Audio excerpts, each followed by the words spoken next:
नमस्कार, स्वागत है आपका हॉर्नबिल टीवी में और मैं हूं आपके साथ शिखा सकलानी। बुलेटिन की शुरुआत करते हैं खबरों के साथ। छात्रों के मुद्दे और राहुल गांधी के विरोध प्रदर्शन को लेकर मुख्यमंत्री पुष्कर सिंह धामी ने कांग्रेस पर तीखा हमला बोला है। उन्होंने कहा कि छात्रों को आगे कर माहौल खराब करने और कानून व्यवस्था बिगाड़ने की सोची समझी साजिश रची जा रही है। सीएम ने कहा कि पीएम मोदी के नेतृत्व में देश भर में 12 लाख से ज्यादा युवाओं को नियुक्ति पत्र दिए गए। नीट परीक्षा दोबारा पूरी पारदर्शिता के साथ कराई गई। सीबीआई जांच हुई और दोषियों पर कार्रवाई की गई। सोची समझी साजिश है कि छात्रों को आगे करके बाद में स्वयं राजनीति करना, माहौल ख़राब करना, कानून व्यवस्था को अपने हाथ में लेना, अराजकता फैलाना। जबकि प्रधानमंत्री मोदी जी के नेतृत्व में आज पूरे देश के अंदर 12 लाख से भी ज़्यादा लोगों को नियुक्ति पत्र वितरण किए गए हैं। नीट का एग्ज़ाम दोबारा करवाया गया है और पूरी पारदर्शिता के साथ करवाया गया है। सीबीआई जांच की इंक्वायरी की गई है। जो लोग दोषी थे उनके खिलाफ कार्रवाई की गई है। पूरे देश भर के अंदर जहां भी एनडीए की सरकारें हैं, भाजपा की सरकारें हैं, उन्होंने बहुत पारदर्शिता के साथ एग्ज़ाम को किया है। मैं उत्तराखंड की बात करूं तो 100 से भी ज़्यादा नकल माफियाओं के खिलाफ कार्रवाई की है। 34,000 से अधिक नियुक्तियाँ की है। लेकिन यहाँ पर प्रश्न ये खड़ा होता है कि यदि छात्रों की बात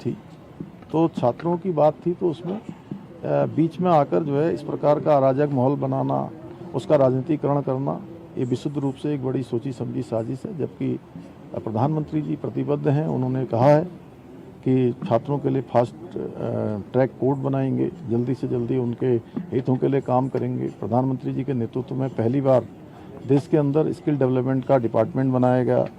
स्टार्टअप को बहुत प्रोत्साहन दिया गया। हर क्षेत्र में नौजवान युवाओं को आगे बढ़ाया है। उत्तराखंड की राजधानी देहरादून में मुख्यमंत्री पुष्कर सिंह धामी ने एलआईयू निरीक्षक मनोज मंडराल के आकस्मिक निधन पर गहरा दुख व्यक्त किया। सीएम ने देहरादून पुलिस लाइन पहुंचकर स्वर्गीय मनोज मंडराल को श्रद्धांजलि अर्पित की। उन्होंने दिवंगत आत्मा की शांति के लिए ईश्वर से प्रार्थना की और शोक संतप्त परिजनों को इस असहनीय दुख और सहन करने की शक्ति प्रदान करने की कामना की।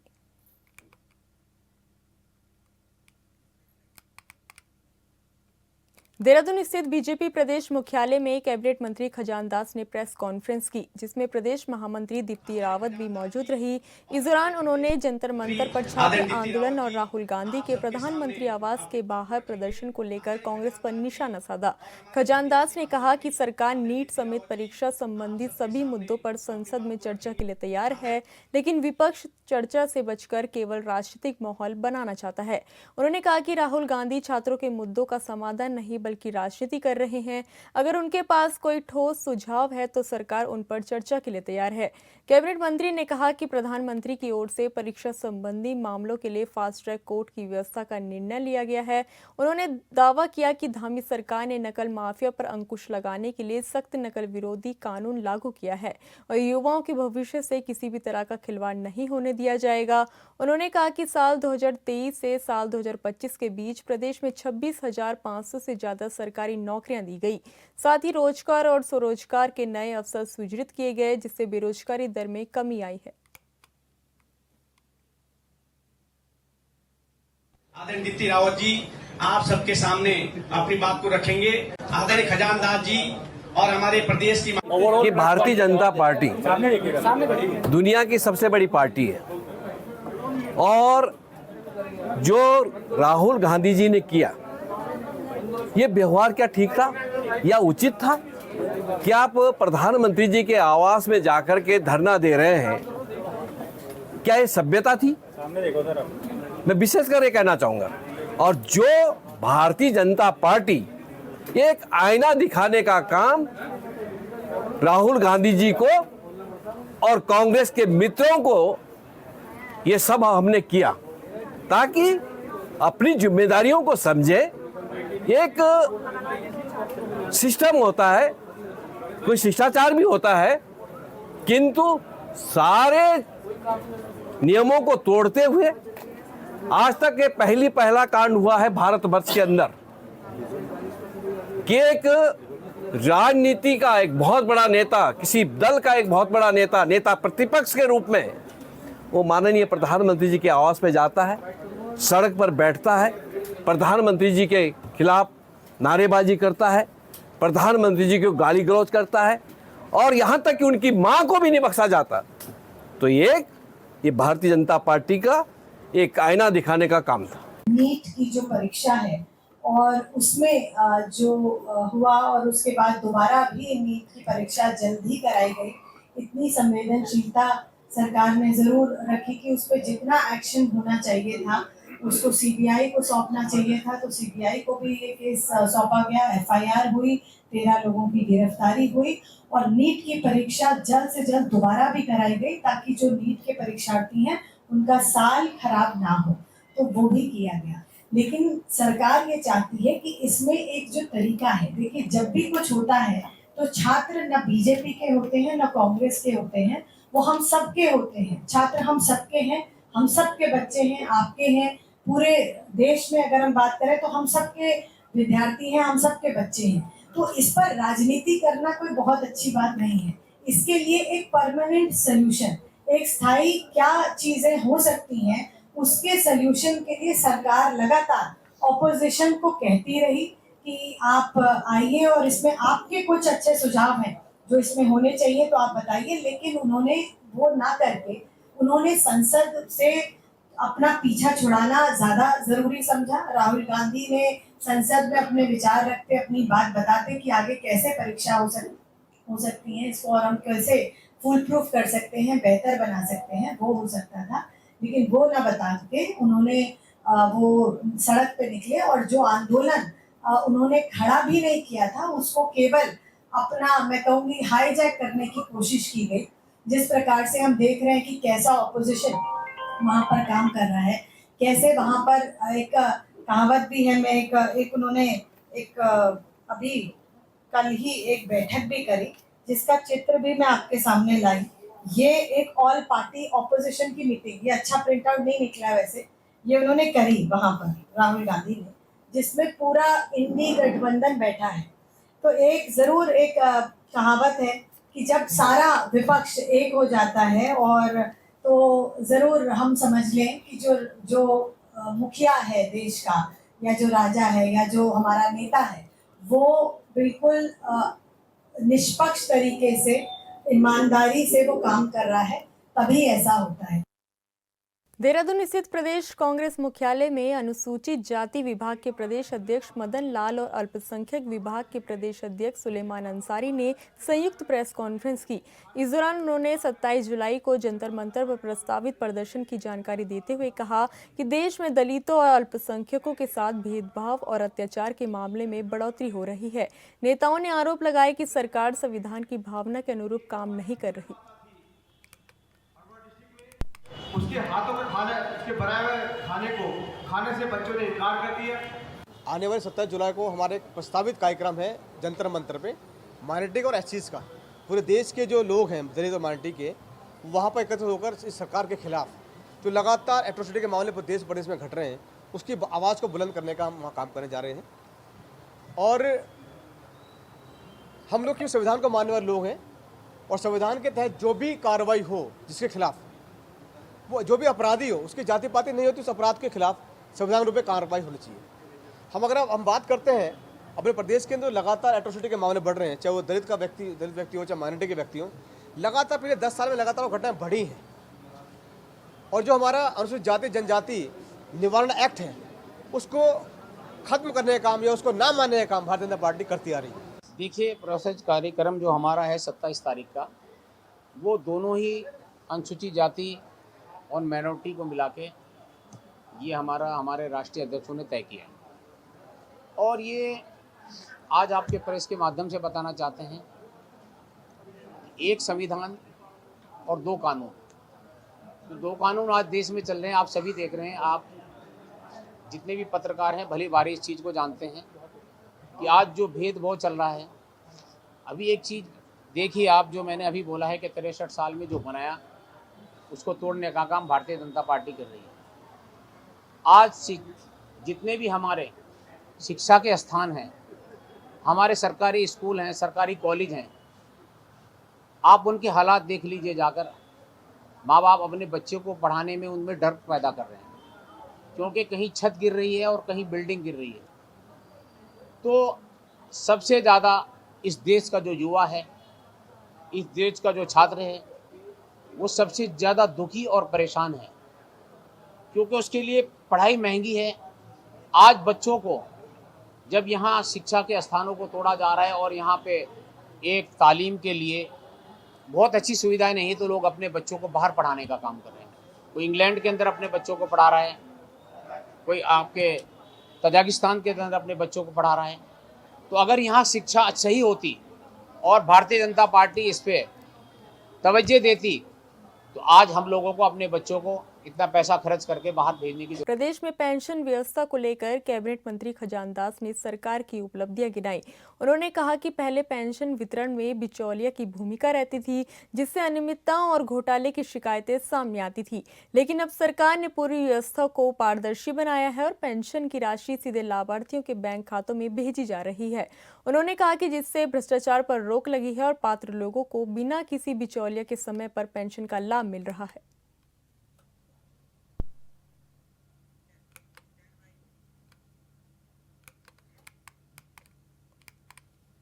कांग्रेस की प्रस्तावित यात्रा और संगठनात्मक गतिविधियों को लेकर बीजेपी ने निशाना साधा। बीजेपी प्रदेश प्रवक्ता मथुरदत्त जोशी ने कहा कि लोकतंत्र में हर राजनीतिक दल को कार्यक्रम, यात्रा और आंदोलन करने का पूरा अधिकार है, लेकिन इससे चुनावी नतीजों पर कोई असर पड़ने वाला नहीं है। उन्होंने कहा कि कांग्रेस को पहले अपने संगठन के भीतर चल रहे विवादों को सुलझाना चाहिए। पार्टी के भीतर लगातार नेतृत्व को लेकर मतभेद सामने आ रहे हैं और कांग्रेस अभी तक ये तय नहीं कर पाई कि 2027 का चुनाव किसके नेतृत्व में लड़ेगी। साथ ही उन्होंने कहा कि जनता की समस्याएं उठाना विपक्ष का अधिकार और कर्तव्य है, लेकिन कांग्रेस को पहले अपनी घर की स्थिति सुधारनी चाहिए। देखिए, कांग्रेस एक राजनीतिक दल है। लोकतंत्र में और जो विपक्षी दल होता है उसको कार्यक्रम करने की स्वतंत्रता है और हमारा संविधान भी उनको कार्यक्रम करने का स्वतंत्रता देता है। वो कितने ही परिवर्तन यात्राएं निकाल ले, वो कोई भी यात्रा निकाल ले, वो सत्याग्रह यात्रा निकाल ले, कोई फ़र्क उसका पड़ने वाला नहीं है। कांग्रेस पहले अपनी सिरपुटबल ठीक कर ले, अपने घर को ठीक कर ले, कम से कम जो विवाद उत्पन्न उनके यहाँ होते हैं उनको शांत कर ले, वो बहुत है। और जिस तरीके के विवाद उत्पन्न हो रहे हैं, चाहे प्रदीप टमटा जी की पोस्ट के बारे में ले लें, चाहे पिथौरागढ़ का विवाद आप ले लें, चाहे अन्य जगह का विवाद ले लें, पहले वो अपना नेता तय कर लें किसके नेतृत्व में लड़ेंगे और किसके नेतृत्व में सरकार बनाएंगे। उसके बाद फैसला जनता ने करना है। 2027 आ रहा है और कितनी ही कोशिश भी कर ले, कांग्रेस में कोई अंतर पड़ने वाला नहीं है। लोकतंत्र है, उनको अधिकार है, वो अपने अधिकारों के लिए लड़ाई ज़रूर लड़ेंगे। जनता के समस्याओं के बारे को उठाना, जनता की समस्याएं उठाना उनका धर्म भी है, वो उनका अपना काम है, वो स्वतंत्र हैं, कुछ भी कर लें। लेकिन कांग्रेस के बारे में उत्तराखंड की जनता बहुत अच्छी तरह समझ चुकी है और उनके चरित्र को भी समझ चुकी है, उनकी नीति और कार्यक्रम को भी समझ चुकी है। कोई बहुत बड़ा फर्क पड़ने वाला नहीं है। घनसाली विधानसभा में विकास कार्यों को लेकर बीजेपी विधायक शक्तिलाल शाह ने कहा कि उनकी प्राथमिकता क्षेत्र के अंतिम गांव तक सड़क पहुंचाना है। उन्होंने कहा कि स्वतंत्र भारत के बाद पहली बार कई दूरस्थ गांवों को सड़क सुविधा से जोड़ा गया है। उन्होंने कहा कि घनसाली क्षेत्र में सैकड़ों गांवों तक सड़क पहुंचाने का काम किया गया और शेष बचे गाँवों को भी जल्द सड़क नेटवर्क से जोड़ा जाएगा। विधायक ने कहा कि पीएम ग्राम सड़क योजना के तहत कई सड़कों के निर्माण कार्य स्वीकृत हो चुके हैं, कुछ टेंडर प्रक्रिया है और कई परियोजनाओं पर जल्द काम शुरू होगा।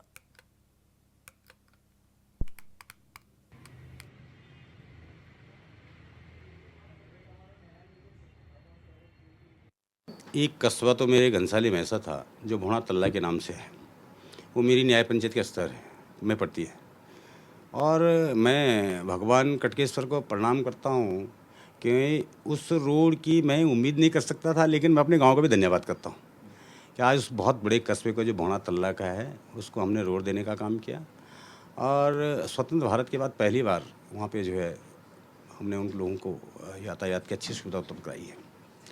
और हैड़ी सिम कफोल गांव का जो एक मोटर मार्ग मेरा दूसरा था, इस बात के लिए तो मैं सौभाग्यशाली हूँ कि इसको मैंने कटवाया भी है, सेकंड पार्ट का मैंने पैसा दे दिया। लेकिन मैं भी चाहूँगा कि ईश्वर ने चाहा तो अभी मैं आपको एक बहुत बड़ी खुशखबरी देने वाला हूँ, लेकिन मैं चाहूँगा जब भी उसका शासन आदेश मेरे हाथ में होगा तभी मैं आपसे बात करूँगा। बाकी मैं आपको बताऊँ, मैंने घनसाली के अंदर तो सैकड़ों रोड खुदाने का काम किया है। अब तो लगभग मेरे पास जो विषय हैं एक घुत्तू मेहरगांव का है जिससे मुझे जोड़ना है, एक मुझे आपका जगदी बडियारगांव तितरोना वाला है, लेकिन ये भी बहुत शीर्ष प्राथमिकता में चल रही है। एक हमारा थलोधार जो है मयाली थलोधार के नाम से है, जो हमारी शीर्ष प्राथमिकता चल रही है। लगातार जो कस्बे छूटे हैं उन ग्राम पंचायतों को जोड़ने का मैं काम कर रहा हूँ। और मैं भारत सरकार का माननीय सांसद जी का भी धन्यवाद करना चाहूँगा कि जिन्होंने इस समय काफ़ी रोडों को मेरी घनसाली के अंदर PMGSY के तहत टेकअप करवाने का काम किया, और बहुत जल्दी ही हम कुछ टेंडर प्रक्रिया हो चुकी है और कुछ करने जा रहे हैं।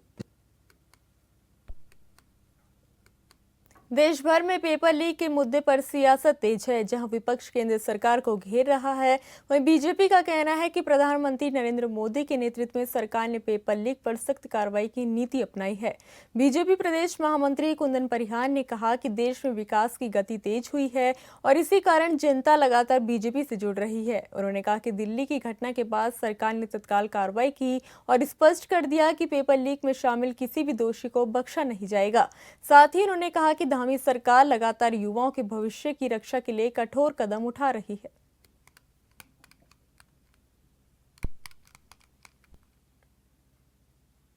देखिए, आज देश में आदरणीय नरेंद्र मोदी जी के नेतृत्व में सतत रूप से विकास चल रहा है और उसके कारण से आज संपूर्ण देश की जनता भारतीय जनता पार्टी से जुड़ रही है।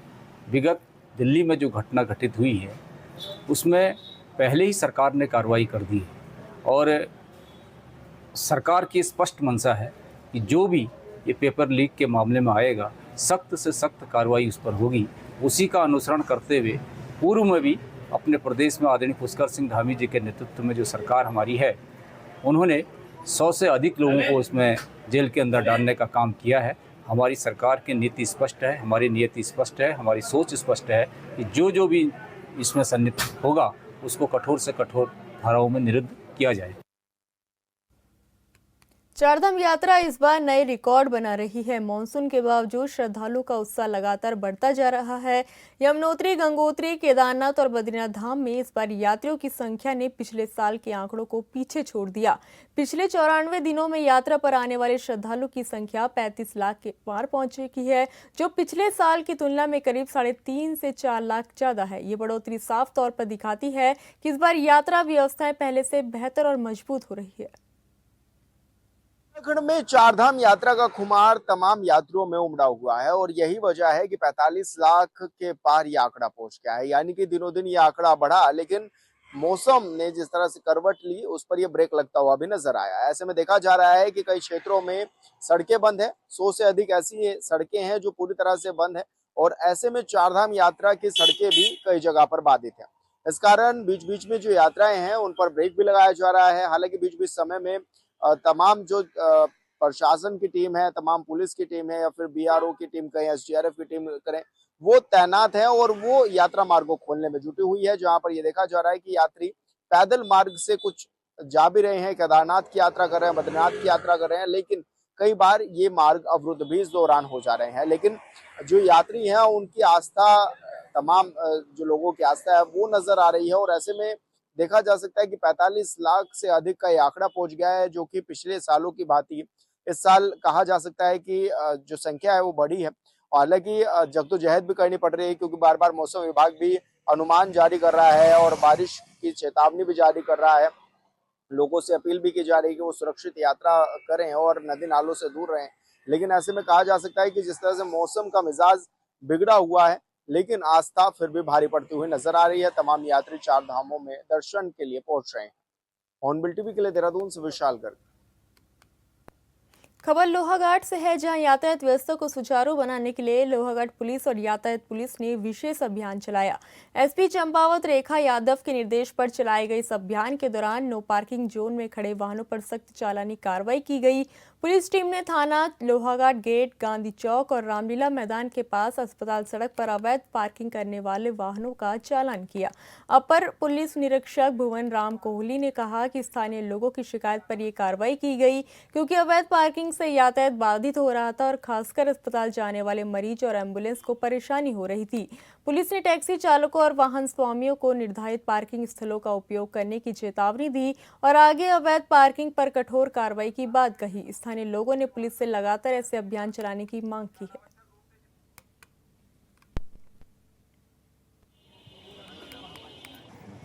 आज जो है ये जो भी वाहन अनियमित रूप से खड़े हैं, ये नगर पालिका परिषद के बाहर थाना गेट के सामने और अस्पताल वाले रोड पे जितने भी वाहन खड़े हैं, इनके साथ उनको एक बार कई बार अनाउंसमेंट कर दिया गया है। उसके बावजूद भी इनके साथ गाड़ियाँ नहीं हटाई जा रही हैं, तो इनके खिलाफ जो है आवश्यक मोटर वाहन अधिनियम में कार्रवाई की जा रही है। नो पार्किंग में अन्य यातायात ट्रैफिक नियमों का उल्लंघन करने में इनके विरुद्ध कार्रवाई की जा रही है। जनता से अपील करना चाहूँगी सभी आदमी जो भी जितने भी हैं कि अपने वाहनों को जो है सुरक्षित स्थान पर नो पार्किंग जोन से हटाकर जो भी हम नगर पालिका क्षेत्र पर पार्किंग स्थल बनेंगे उस पर खड़ा करें। अनावश्यक जो है रोड पर गाड़ियां जो है खड़ा ना करें जिससे यातायात बाधित हो, और सुरक्षित अपना जो है जो दोपहिया वाहन भी हैं उनके लिए भी हमारा अनुरोध है कि वो अपना हेलमेट पहन के चलें। वाहन पर जो है 3 सवारी लेके ना चलें, ओवर स्पीडिंग ना करें। और यातायात जो पैदल यात्री भी हैं, पैदल यात्रियों पर भी ध्यान दिया जाए कि उनको भी किसी प्रकार का चोट ना आए, विशेषकर ओवर स्पीडिंग पर भी ध्यान दिया जाए।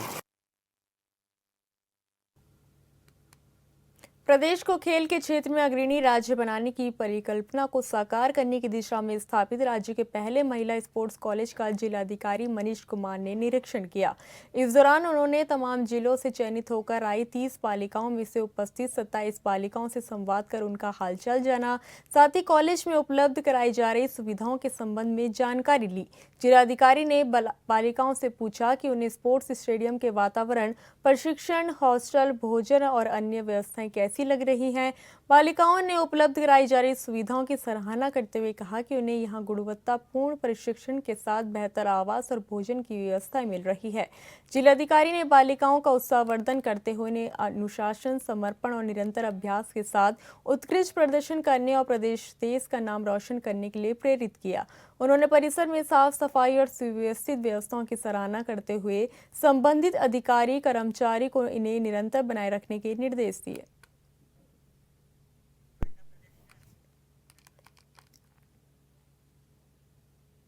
फिलहाल इस बुलेटिन में इतना ही। आप देखते रहिए हॉर्नबिल टीवी। नमस्कार।